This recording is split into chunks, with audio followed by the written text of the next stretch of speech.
오늘 하나님께서 저와 여러분에게 주시는 말씀은 요한복음 4장 14절 말씀입니다. 우리 한 구절 같이 읽도록 하겠습니다. 시작. 내가 주는 물을 마시는 자는 영원히 목마르지 아니하리니 내가 주는 물은 그 속에서 영생하도록 솟아나는 샘물이 되리라. 아멘. 오늘의 말씀은 사랑은 언제나 목마르다입니다. 여러분, 오늘은 짧은 영상을 하나 보고 제가 설교 말씀을 전하려고 하는데요. 함께 보실 영상은 예전에 큰 화제가 되었던 2% 음료수 광고 영상입니다. 잠시 영상을 보도록 하겠습니다. 너 만나고부터 제대로 된 일이 하나도 없어. 가!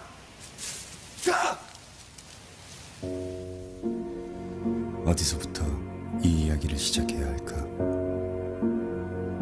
내 나이 20살 이 여자를 만났다.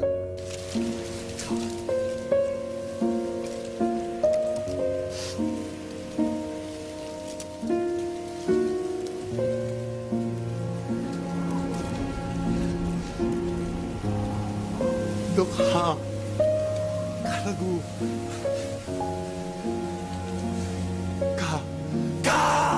가라 말이야. 날 채워줘.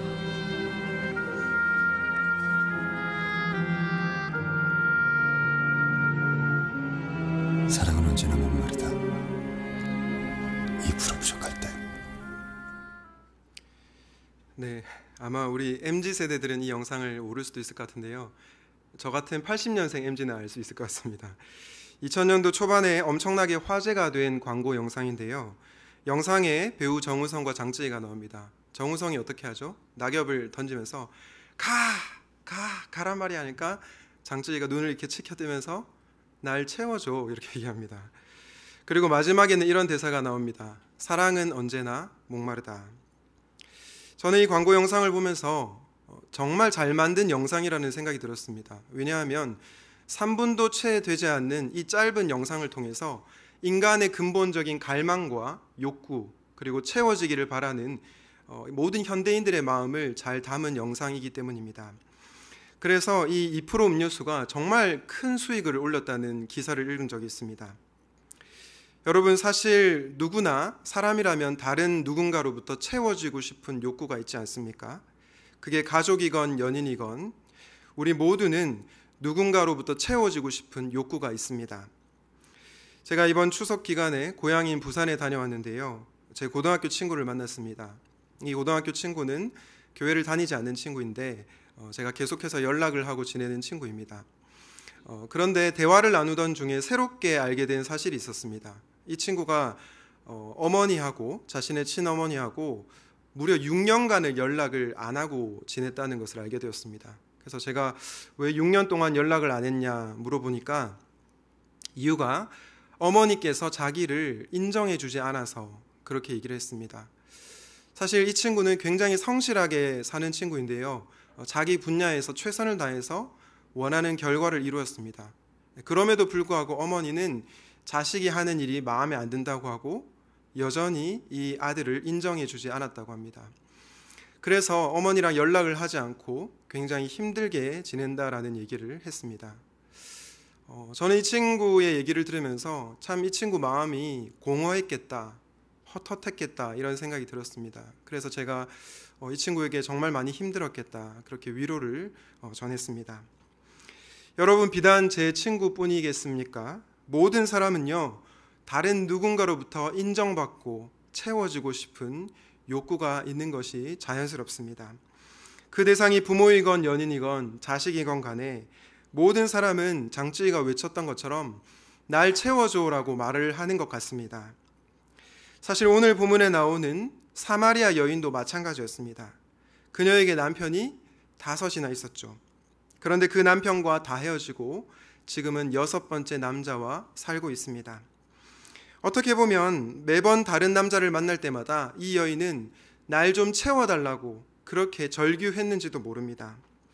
하지만 여전히 채워지지 않는 목마름으로 여인은 고통을 받고 있었습니다.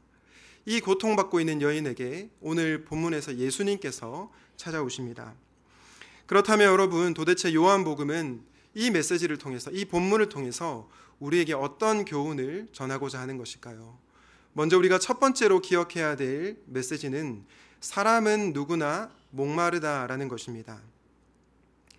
어려운 환경에서 자랐거나 결핍 있는 가정에서 자란 사람만 목마른 것이 아니라는 것입니다. 가난한 사람도 목마르고 부유한 자도 목마릅니다. 낮은 신분을 가진 사람도 목마르지만 높은 신분에 있는 사람도 목마릅니다. 여성도 목마르지만 남성도 목마릅니다. 한마디로 모든 사람은 목마르다는 것입니다. 오늘 본문이 요한복음 4장이지만 저는 오늘 본문 바로 앞장인 3장과 연결해서 좀 설명을 드리고 싶습니다. 그 이유는 요한복음의 저자인 요한이 3장의 니고데모 그리고 4장의 사마리아 여인, 이렇게 전혀 다른 두 인물을 대비하면서 사람은 누구나 목마르다라는 것을 잘 보여주기 때문입니다. 어떤 분들은 이렇게 이야기할 것 같아요. 사마리아 여인은 돈도 없고 어떤 백도 없었기 때문에 굉장히 목말랐을 것이다. 하지만 니고데모는 좀 다르지 않습니까? 이렇게 생각할 수 있습니다. 그런데 성경은 그렇게 얘기하고 있지 않습니다. 우리 요한복음 3장 1절 2절을 다시 한번 보겠습니다. 그런데 바리새인 중에 니고데모라 하는 사람이 있으니 유대인의 지도자라. 그가 밤에 예수께 와서 이르되 랍비여, 우리가 당신은 하나님께로부터 오신 선생인 줄 아나이다. 하나님이 함께 하시지 아니하시면 당신이 행하시는 이 표적을 아무도 할 수 없음이니이다. 1절 말씀에 보면 니고데모를 수식하는 게 나오죠. 무엇이 나옵니까? 바리새인이라는 표현이 나오는데요. 바리새인은 당시 사람들에게 존경을 받는 지도자였습니다. 그리고 유대인의 지도자라고 성경은 얘기하고 있습니다. 요즘 표현으로 치면 니고데모는요, 최고의 스펙을 자랑하는 그런 인물이었습니다. 그런데 그런 그가 언제 예수님을 찾아갔다라고 말씀하고 있습니까? 3장 2절에서 밤에 예수님을 찾아갔다 말씀하고 있습니다. 요한복음에 나타난 이 밤의 모티프는 굉장히 중요한데요. 은유적으로는 한 사람이 영적으로 어둠의 세계에 있다, 이런 것을 의미하기도 하고요. 아직 니고데모가 진리이신 예수님을 만나지 못해서 영적 어둠의 세계에 있다, 이런 것을 해석하기도 합니다. 그런데 저는 오늘 이 밤을 조금 문자적으로 보고 싶습니다. 왜 니고데모가 밤에 예수님을 찾아갔던 것일까요? 여러분, 아침에 니고데모가 찾아갈 수 있지 않습니까? 한낮에 찾아갈 수 있지 않습니까? 그런데 성경은 왜 니고데모가 밤에 예수님을 찾아갔나 이렇게 기록을 하고 있었던 것일까요? 그 이유는 니고데모가 사람들의 눈길을 피해서 밤에 찾아간 것임을 알 수 있습니다. 사실 니고데모는 바리새인이고 유대인의 지도자였기에 사람들의 존경을 받았습니다. 그래서 예수님께 찾아가는 것은 어떻게 보면 굉장히 모양이 빠지는 일일 수 있습니다. 혹은 그렇지 않더라도 다른 유대인들로부터 괜한 오해를 받을 수 있습니다. 예수님과 가깝다는 사실이 알려지면요, 당시의 유대인들은 예수님과 가까운 사람을 핍박했기 때문에 그의 삶이 위협을 받을 수도 있다는 것입니다. 그럼에도 불구하고 니고데모는 예수님을 찾아갔습니다. 왜 그럴까요? 이유는 니고데모에게 진리에 대한 목마름이 있었기 때문입니다. 그래서 예수님께 랍비어라고 하면서 본인이 궁금한 것을 질문하고 있는 것입니다. 사랑하는 성도 여러분, 이를 통해서 우리가 알 수 있는 사실은 무엇입니까? 사람은 누구나 목마르다는 것입니다. 낮은 신분에 있었던 사마리아 여인도 목말랐고요, 높은 신분에 있었던 니고데모도 목말랐다는 것입니다. 이것을 통해서 우리는 목마름의 종류는 다르지만 사람은 누구나 목마르다라는 것을 알게 됩니다. 최근에 나온 책 중에 한국교회 트렌드 2024라는 책이 있는데요. 이 책에 보면 다양한 저자들이 2024년도 내년에 한국교회가 어떻게 될지 전망하고 분석한 그런 책입니다. 저자들은 10가지 주제로 나눠서 이 책을 정리하고 있는데요. 그 중에 저의 눈길을 끄는 2가지 주제가 있었습니다. 어떤 주제였냐면 OTT 크리스천과 외로운 크리스천이었습니다. 여러분, OTT 크리스천이 뭘까요? 바로 디지털 기술을 활용해서 편리한 대로 신앙생활을 하는 그리스도인입니다. 어떻게 보면 과거와 비교해서 우리는 신앙생활을 굉장히 편리하게 할 수 있습니다. 교회에 꼭 가지 않아도 지금 집에서 이 영상을 보면서 신앙생활을 할 수도 있고요. 또 주중에 영상을 통해서 우리가 많은 콘텐츠를 접할 수가 있습니다. 그런데 여러분, 이런 종류의 신앙생활이 도움이 될까요? 저는 일부분은 도움이 된다고 생각합니다. 거리가 멀어서 교회로 나올 수 없는 사람들에게 도움이 된다고 생각합니다. 그러나 저는 결정적 한계가 있다고 봅니다. 왜냐하면 인간은 기계가 아니기 때문이죠. 인간은 감정이 있고 다른 사람들과 인격적인 관계를 맺어야 하는 존재이기 때문입니다. 인간은 얼굴과 얼굴을 마주 보면서 상호 인격적인 관계를 맺어가는 가운데 성장하는 존재이기 때문이죠. 그리고 영상을 통해서 신앙생활을 하는 분들이 사실은 더 깊은 외로움을 느낄 수 있습니다. 최근 설문조사에 따르면 개신교인 절반에 가까운 46.2%가 나는 외로움을 느낀다, 이렇게 대답을 했습니다. 여러분, 이것은 무엇을 보여줍니까? 아무리 디지털 기술이 발전한다고 해도 인간은 기계로 나의 마음을 충족시킬 수 없는 존재라는 것을 보여준다는 것입니다. 그렇기에 저는 아무리 기술 문명이 발전해도 교회 공동체를 대체할 수 없다고 믿습니다. 사랑하는 청년 여러분, 혹시 여러분 가운데 코로나 이후에 편리한 방식의 신앙생활에 익숙해진 분들이 계십니까? 그렇다면 그것을 정말 큰 위기로 인식해야 합니다. 사랑하는 온라인 성도 여러분, 지금 그 자리에 계시면 안 됩니다. 다음 주에 꼭 나오십시오. 어떻게든 현장에 나와서 예배를 드려야 하고요. 어떻게든 얼굴과 얼굴을 보고 교제하고 목장 모임을 해야 우리가 살아날 수 있는 것입니다. 바로 그 자리 가운데 성령 하나님께서 임재하시는 것입니다. 혹시 여러분 중에 어떤 목마름이 있습니까? 그 목마름이 이성에 관한 것이든 혹은 진리에 관한 것이든 어떤 것이든 좋습니다. 중요한 것은요, 나의 목마름을 목장에 가지고 나와서 얘기하는 것입니다. 공동체에 그것을 나누는 것입니다. 그렇게 할 때 우리는 우리의 근원적인 문제를 발견하게 되고 해결받게 되는 것입니다. 사람은 누구나 목마르다는 사실을 기억하시고 그리스도의 몸인 공동체 안에서 여러분의 목마름을 진실하게 나누시기를 주님의 이름으로 축복합니다. 앞서 저는 사람은 누구나 목마르다라는 말씀을 전했는데요. 그렇다면 여러분, 우리는 이 목마름을 어떻게 해소할 수 있을까요? 저는 많은 분들이 이 목마름을 사랑으로 해소하려는 것 같습니다. 오늘 요한복음 4장도 이것을 잘 말해주는데요. 그래서 오늘 본문이 주는 두 번째 메시지는 사랑은 언제나 목마르다라는 것입니다. 여러분, 사람들은요, 왜 좋은 대학에 들어가려고 할까요? 왜 연봉이 높은 직장에 가려고 할까요? 왜 사람들은 성형수술을 할까요? 모두가 그런 것은 아니지만 사랑받고 싶은 욕구가 있기 때문입니다. 잘 한번 생각해 보세요. 좋은 대학에 들어가고 연봉이 높은 직장에 들어가면 어떻게 됩니까? 사람들이 나에게 관심을 가집니다. 성형수술을 하면 어떻게 됩니까? 내 얼굴이 잘생겨지고 내 얼굴이 예뻐지면요, 그 전에 나에게 관심이 없던 사람들이 갑자기 관심을 가지게 됩니다. 그러면서 어떤 생각이 드냐면, 나도 사랑받을 수 있구나, 나도 사랑받을 자격이 되는구나, 이런 생각을 하기 마련이라는 거죠. 그러나 여러분, 이런 사랑이 참된 사랑입니까? 그렇지 않습니다. 왜냐하면 조건적인 사랑이기 때문입니다. 내가 돈이 많을 때는 사람들이 몰리다가 돈이 사라지면 어떻게 됩니까? 사람들이 점점 나를 떠납니다. 내가 좋은 환경에 있을 때는 사람들이 나를 찾지만 어려운 환경 가운데 있으면 나를 피하는 것을 느낍니다. 그러면 어떤 생각이 드나요? 아, 사람들이 나를 있는 모습 그대로 사랑해 준 것이 아니었구나, 나의 조건이나 나의 스펙을 보고 사랑한 것이었구나, 이런 생각을 느끼면서 또다시 목마름을 느끼게 되는 것입니다. 사마리아 여인도 마찬가지였을 것입니다. 첫 번째 남편이 사마리아 여인에게 다가왔을 때 그녀는 정말 기뻤을 것입니다. 그런데 그 남편이 자신을 버릴 때 이 여인은 또 목마름을 느꼈습니다.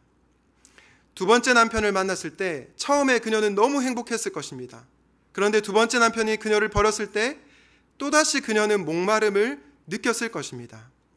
세 번째도, 네 번째도, 다섯 번째도 그녀는 동일한 목마름을 느꼈을 것입니다. 참 신기한 것이요. 여러 번 경험을 하면 그것을 경험 삼아서 다시 그것을 찾지 않아야 되는데 이 여인은 또다시 여섯 번째 남편과 살고 있습니다. 물론 경제적인 어려움 때문에 그랬을 수 있겠지만 여전히 이 여인에게는 다른 남자가 나의 이 목마름을 채워줄 것이라는 기대감이 있었던 것입니다. 여러분, 이 여인에게 사랑은 무엇입니까? 이 여인에게 사랑은 우상입니다. 사마리아 여인에게 하나님을 대체할 만한 우상이 바로 남편이었던 것이죠. 이렇게 이 여인은 하나님 대신 사랑을 숭배했습니다. 혹시 오해하실까 봐 말씀드리지만 사랑은 결코 나쁜 것이 아닙니다. 그러나 우리가 하나님보다 사랑을 더 높이 두게 되면 그것이 저와 여러분으로 하여금 하나님으로부터 멀어지게 만든다는 것입니다. 지난주에 우리가 담임 목사님 설교 말씀을 통해서 야곱의 열심에 대해서 들었는데요. 저는 목사님 말씀처럼 우리가 야곱의 열정을 본받아야 한다고 생각합니다.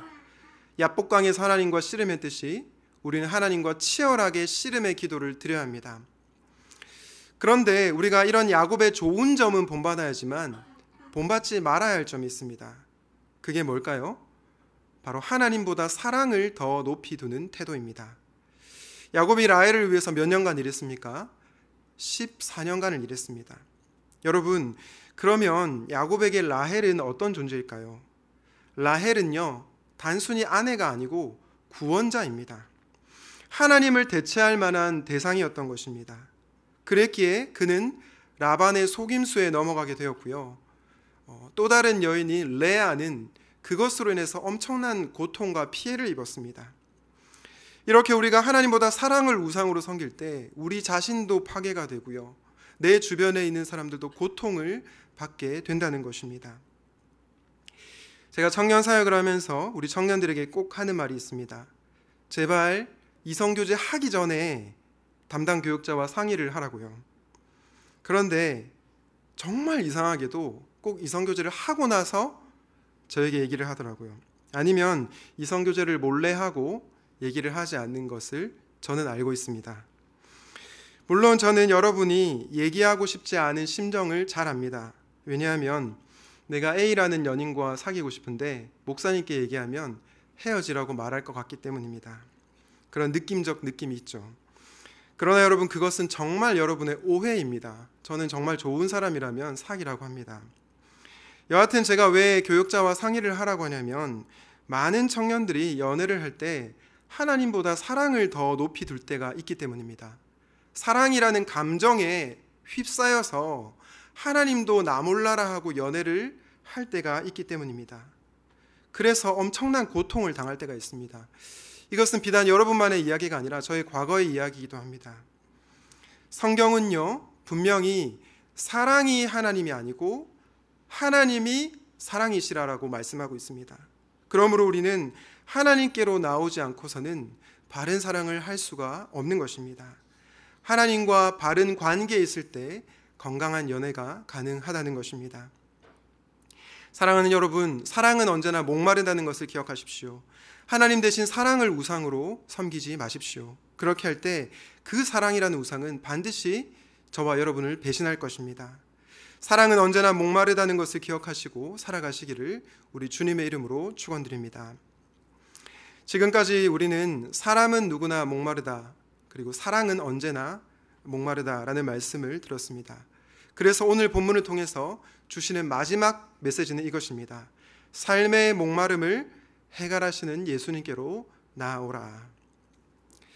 여러분, 우리는 왜 주님께로 나아가야 할까요? 이유는 간단합니다. 오직 예수님만이 우리의 목마름을 해결해 주시는 유일한 분이시기 때문입니다. 다시 한번요. 오직 예수님만이 저와 여러분의 목마름을 해결해 주시는 유일한 분이시기 때문입니다. 예수님은 우리를 구원으로 인도하는 유일한 길이시기도 하지만 우리의 삶의 목마름의 그 근본적인 문제를 해결해 주시는 유일한 분이십니다. 우리 요한복음 4장 13절 14절 다 같이 한번 읽도록 하겠습니다. 시작. 예수께서 대답하여 이르시되 이 물을 마시는 자마다 다시 목마르려니와 내가 주는 물을 마시는 자는 영원히 목마르지 아니하리니 내가 주는 물은 그 속에서 영생하도록 솟아나는 샘물이 되리라. 여러분, 이 세상의 물은 어떻습니까? 다시 목마를 것이다. 다시 말해서 이 세상의 돈, 사람들의 인정, 차, 비싼 아이폰, 이 모든 것은요, 일시적으로 우리의 목마름을 해소할 수 있습니다. 하지만 다시 목마를 것입니다. 그러나 우리 예수님은 어떤 분이십니까? 영원히 목마르지 않는 생수를 주시는 분이십니다. 그렇게 우리는 다른 대상이 아니라 오직 예수 그리스도께로 나아가 우리의 삶의 목마름의 문제를 해결받아야 하는 것입니다. 제가 참 좋아하는 목사님 중에 한 사람 교회를 개척하시고 섬기고 계시는 서창희 목사님이란 분이 계시는데요. 지난번 청년부 여름 수련회 강사로 오셨습니다. 제가 이분과 교제하면서 이분이 참 겸손하다는 것을 느꼈는데요. 그러다 어느 날 이분의 간증을 새롭게 하소서에서 듣게 되었습니다. 이분이 이 프로그램에 출연해서 사실은 자신이 게임 중독자였다라는 것을 고백했습니다. 이 목사님의 친척분이 서창희 목사님 부모님에게 와서 자기가 교회를 개척해야 하는데 돈이 필요하다. 그래서 연대 보증을 좀 서달라고 얘기를 했습니다.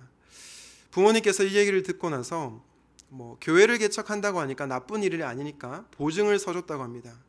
그런데 일이 잘못되어서 이 서창희 목사님 부모님이 이 친척분의 그 보증, 그 빚을 본인들이 다 갚아야 되는 그런 상황에 내몰렸다고 합니다.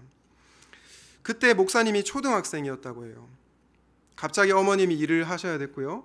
아버지는 다니시던 직장에 차압이 들어오니까 회사를 나왔다고 합니다. 여러분, 이 목사님의 마음이 얼마나 억울하고 또 괴로웠겠습니까? 그런데 이 목사님에게 유일한 위로가 있었다고 합니다. 바로 게임이었는데요. 목사님은 게임에 중독되어서 초등학교 시절부터 고등학교까지 게임만 줄곧 했다고 합니다. 어머님은 새벽에 일어나셔서 새벽 기도를 이렇게 가시는데 이 목사님은 밤새도록 게임을 하다가 새벽 4시까지 게임을 하다가 8시까지 자고 8시에 학교를 갔다고 합니다. 그리고 다시 학교에서 집으로 돌아와서는 또다시 밤새도록 게임을 하고 이렇게 거의 폐인처럼 살았다고 합니다. 도저히 이렇게 살아서는 안 되겠다 다짐하고 수련회를 가서 하나님 게임을 끊게 해주십시오 기도했다고 합니다. 눈물을 흘리며 회개했지만 여전히 제자리 걸음이었다고 합니다. 그래서 몇 년 동안 수련회를 가도 안 되니까 나중에는 그냥 이렇게 기도했다고 합니다. 하나님, 저는 게임을 끊고 싶은데 그게 잘 안 되는 것 같습니다. 하나님, 제 마음 잘 아시죠? 이렇게 기도했다고 합니다. 사실 그리 절실한 기도도 아니었고요. 그런데 이 기도 후에 어느 날 정말 놀랍게도 게임이 갑자기 하기 싫어졌다고 했습니다. 그리고 이제는 공부를 해야겠다 생각이 들었다고 합니다. 자연스럽게 게임 중독에서 벗어나 일상생활로 돌아갔다고 합니다. 여러분, 어떻게 이런 일이 일어나게 된 것일까요? 저는 이 목사님이 당시에 예수님을 만났기 때문이라고 생각합니다. 사실 목사님이 어린 시절 게임 중독에 빠진 이유가 무엇이었겠습니까? 갑작스럽게 어려워진 집안의 형편 때문에 이 채워지지 않는 공허함이 있었던 거죠. 내가 잘못하지도 않았는데 친척으로 인해서 내가 억울한 일을 당하니까 삶의 목마름이 있었던 거죠. 그 목마름을 계속해서 게임으로 채우려고 했던 것입니다. 그러나 그 순간뿐이었고 또다시 목말랐을 것입니다. 그래서 계속 갈급한 심령으로 살아갔던 것이죠. 그렇게 갈급한 심령, 목마른 심령으로 살아가던 이 서창희 목사님에게 예수 그리스도께서 찾아오셨습니다. 그리고 그 예수님을 만나자 말자 바로 이 게임이 끊겨지게 되는 놀라운 은혜를 경험하게 된 것입니다. 사랑하는 여러분, 여러분은 여러분의 목마름을 무엇으로 해소하고 있습니까? 그것이 혹시 게임입니까? 아니면 넷플릭스나 유튜브입니까? 아니면 여러분의 이성 친구입니까? 아니면 돈입니까? 문제는 그 모든 것들이 저와 여러분의 목마름을 근본적으로 해소할 수 없다는 것입니다. 오직 우리를 영원토록 목마르지 않게 해주실 예수님만이 저와 여러분의 그 목마름을 해결해 주실 수 있으십니다. 여러분 중에 삶에서 해결되지 않은 어려움이 있는 줄로 압니다. 경제적인 문제, 취업의 문제, 결혼의 문제, 인간관계의 문제, 그 모든 것들 때문에 때로는 현실을 좀 도피해서 살고 싶다, 이런 생각이 들 수도 있을 것입니다. 그러나 사랑하는 여러분, 우리가 현실을 도피한다고 해서 문제가 해결되는 것이 아닙니다. 우리는 그 문제를 가지고 우리 예수 그리스도 앞으로 나와야 됩니다. 용기를 내서 주님께 기도해야 됩니다. 우리 서창희 목사님처럼 하나님, 저는 이 문제를 해결할 수 없습니다. 제 마음 아시죠? 이렇게라도 우리는 기도를 해야 됩니다. 중요한 것은 우리가 이 삶의 목마름의 문제를 가지고 나올 때 예수님께서 그 목마름을 영원토록 갈증을 해소해 주신다는 것입니다. 바라기는 여러분의 목마름의 문제를 주님께로 가지고 나아가시기를 우리 주님의 이름으로 축원드립니다. 말씀을 맺기 전에 중요한 것 한 가지만 말씀드리고 결론을 내리려고 합니다. 여러분, 사마리아 여인이 먼저 예수님을 찾아갔던 것일까요? 아니면 예수님이 먼저 사마리아 여인을 찾아갔을까요? 당연히 예수님께서 먼저 사마리아 여인을 찾아가셨습니다. 우리 요한복음 4장 3절 4절 말씀을 보겠습니다. 3절 제가 읽고 4절 같이 읽겠습니다. 유대를 떠나서 다시 갈릴리로 가실새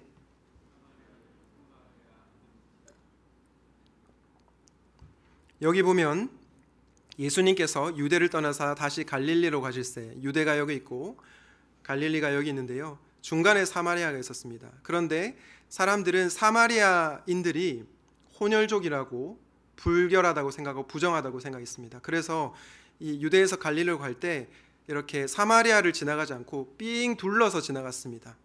그런데 예수님께서는 그 부정한 사람들이 살고 있는 그 땅을 지나가겠다, 내가 사마리아를 반드시 통과해야 되겠다라고 말씀하고 있습니다. 실제로 헬라 원어로 이 4절 말씀을 보면요, 필연적인 의지가 담겨 있는 표현이라는 것을 알 수 있습니다. 무슨 말이냐면 이런 것입니다. 나는 반드시 사마리아를 통과해야만 한다.